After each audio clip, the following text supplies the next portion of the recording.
तो guys episode 5 moon night series का सबसे इमोशनल एपिसोड था, क्योंकि इसमें हमने मार्क स्पेक्टर के पास्ट को देखा जो काफी ट्रेजिक है। लेकिन इस एपिसोड में जिस तरह मार्क के पास्ट को दिखाया गया ये काफी यूनिक और कॉम्प्लिकेटेड है। हालांकि ये आपको वांडा विजन की वाइब दे सकता है, जहां पर भी वांडा अपना पास्ट है इसी तरह देखती है। तो मून नाइट के एपिसोड 5 में सबसे पहले ये क्लियर कर दिया गया कि जिस मेंटल हॉस्पिटल में फिलहाल मार्क और स्टीफन है ये दरअसल आफ्टर वर्ल्ड है, यानी मरने के बाद की दुनिया। और इजिप्शियन माइथोलॉजी में जब कोई मरकर आफ्टर वर्ल्ड में पहुंचता है तो वहाँ ये हिपोकोटिस उसके हार्ट को एक तराजू में तोलती है, और अगर उसका दिल इस पंख से भारी होता है तो वो नरक में चला जाता है, और अगर तराजू के दोनों पलड़े समान हो जाते हैं तो वो स्वर्ग में चला जाता है। अब जब हिपोकोटिस मार्क और स्टीफन के दिल को तराजू में रखती है तो तराजू स्टेबल नहीं हो पाता, क्योंकि मार्क की मेंटल प्रॉब्लम की वजह से तराजू उनका डिसीजन नहीं ले पा रही थी। जिसपे हिपोकोटिस मार्क और स्टीफन से कहती है कि अगर वो अपने पास्ट के गिल्ट को फेस करके उस पे ओवरकम पा लेते हैं तो तराजू स्टेबल हो जाएगा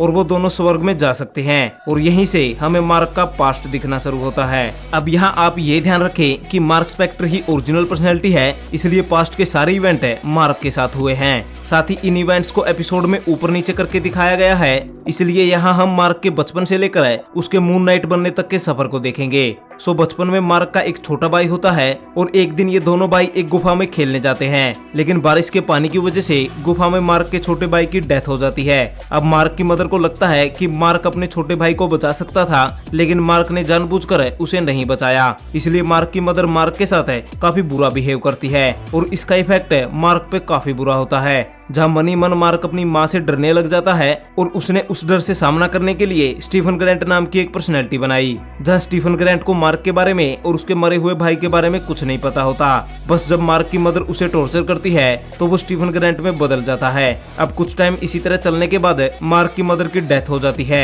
लेकिन मार्क ये स्टीफन को नहीं बताता, इसलिए स्टीफन को हमेशा लगता है कि उसकी माँ जिंदा है। और एपिसोड 1 और 2 में स्टीफन ग्रैंट अपनी माँ से बात करने की सिर्फ एक्टिंग करता है, क्योंकि उसे ये नहीं पता होता कि उसकी मां मर चुकी है। खैर मार्क अपनी मां की डेथ के बाद आर्मी ज्वाइन करता है, लेकिन बिना बताए छुट्टी लेने की वजह से मार्क को आर्मी से निकाल दिया गया। जिसके बाद पैसों की मजबूरी के चलते वो बुशमैन नाम के एक क्रिमिनल से मिलता है, जहां एक मिशन के दौरान बुशमैन मार्क से मिशन से रिलेटेड सारे लोगों को मारने को कहता है, लेकिन मार्क ऐसा नहीं करता, जिसपे बुशमैन उन सारे लोगों को खुद ही मार देता है और मार्क को भी अधमरा करके खोंचू के टेम्पल में छोड़ देता है, जहां खोंचू मार्क की मेंटल हेल्थ का फायदा उठाता है और उसे अपना अवतार चुनकर मून नाइट बनाता है। जिसके बाद वो आर्थर हैरो को एमिट के पास जाने से रोकते हैं, जो कि हम लास्ट एपिसोड्स में देख चुके हैं। सो अब ये थी मार्क स्पेक्टर की मून नाइट बनने तक की जर्नी। अब एपिसोड में जैसे जैसे मार्क और स्टीफन अपने पास्ट को दोबारा जीते गए, वैसे वैसे तराजू स्टेबल होता गया, क्योंकि मार्क को हमेशा से ये गिल्ट था कि उसका भाई उसकी वजह से मरा। लेकिन स्टीफन से बात करने के बाद उसका ये गिल्ट दूर हो गया।